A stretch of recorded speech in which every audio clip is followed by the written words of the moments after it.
Buen día con todos. Hoy hablaremos sobre los efectos que genera el COVID-19 en el aire de nuestro país y región. Como breve introducción, nosotros durante las últimas semanas, además de las preocupantes noticias acerca del impacto que genera el COVID-19 en los seres humanos, también ha surgido información sobre el medio ambiente, cómo éste puede beneficiarse de esta situación.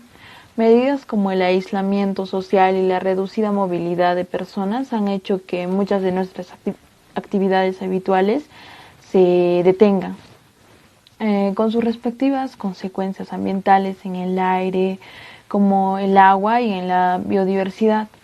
Con numerosas industrias operando a marcha reducida, así como la circulación de aviones, vehículos terrestres, se ha reportado considerables y sin precedentes en la calidad del aire en diferentes partes del planeta, incluyendo China, Italia y Lima. Por medio de imágenes satelitales o de mediciones puntuales, se ha establecido que las concentraciones de dióxido de nitrógeno, que es uno de los principales gases contaminantes en el aire, se ha reducido a un 30 y 60% en esas regiones con respecto a los valores habituales.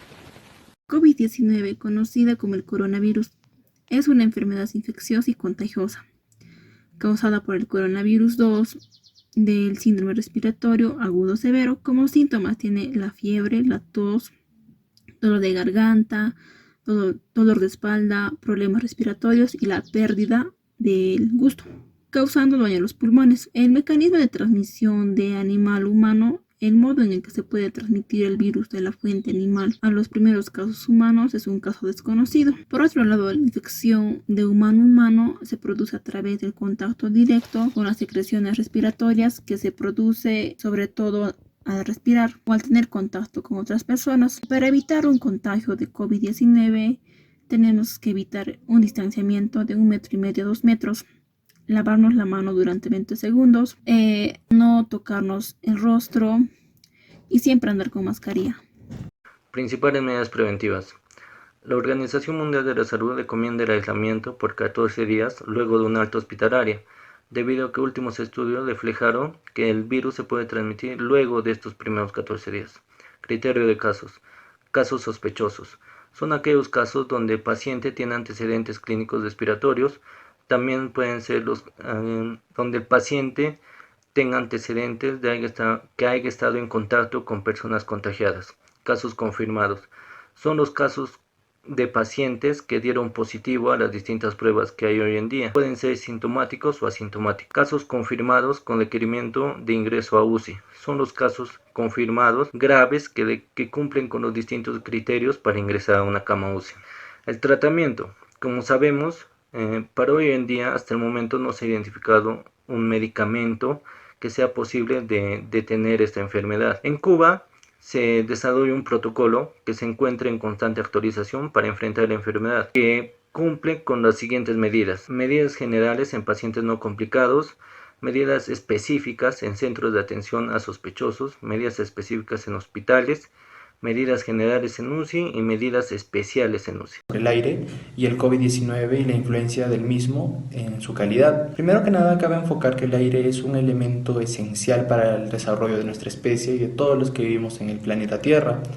Cabe resaltar que debido a la industrialización en países primermundistas como Estados Unidos, sus grandes carreteras, el asfalto ha hecho esto un ozono malo enfocado en las ciudades, en los centros, donde se ve muy escaso área verde y permite que las temperaturas se eleven a tal punto que el aire se vuelva tupido y no sea 100% respirable.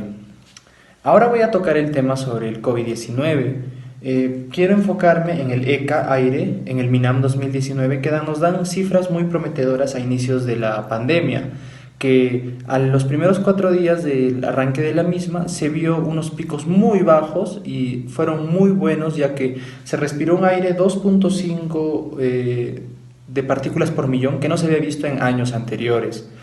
Debido a esto, las cifras sí vuelven a subir debido a la repartición de los bonos o cobro de pensiones como la pensión 65 que reparte el Estado en la población. También podemos observar que la minería en el tiempo de la pandemia ha continuado su rumbo y con mucha más libertad, ya que los efectivos policiales y militares no fiscalizaban debido a la misma pandemia que no les permitía la movilización. Estos factores y otros, como el transporte público, su habilitación, la liberación de muchos más bonos, hicieron que el aire vuelva a su estado normal en la capital.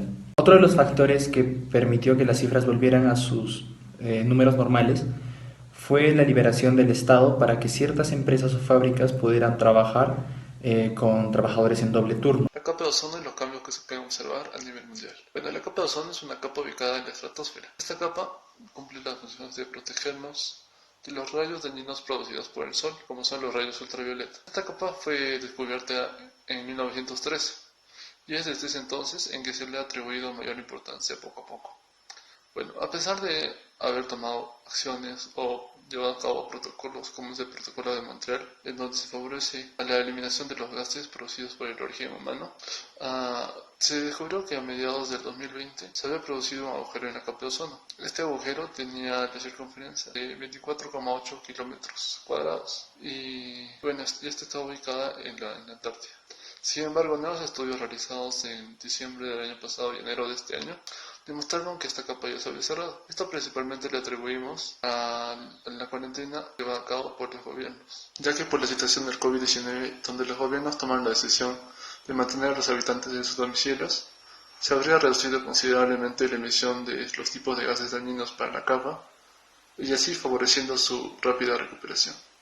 Recuperación de la capa de ozono. La evaluación científica más reciente sobre el agotamiento de ozono conducida por el Organismo Meteorológico Mundial y la NASA muestra que en algunas partes de la estratosfera la capa de ozono se ha recuperado a un ritmo del 1 al 3% por década desde el año 2000.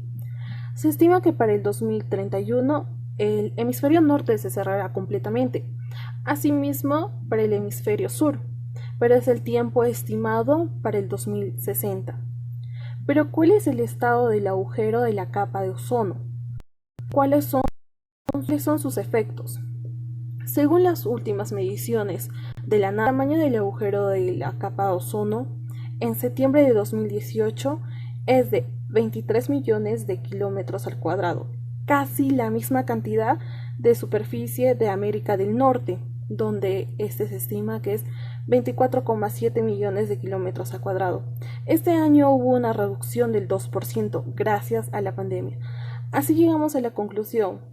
Existen ciertas similitudes entre las consecuencias del cambio climático y la pandemia. La experiencia ha demostrado que si no aumentamos y no se toman medidas inmediatas, el impacto aumentará exponencialmente. Además, estas 15 crisis han compartido el impacto global. Aunque el impacto ocurre a escala local, el mecanismo funciona a escala global.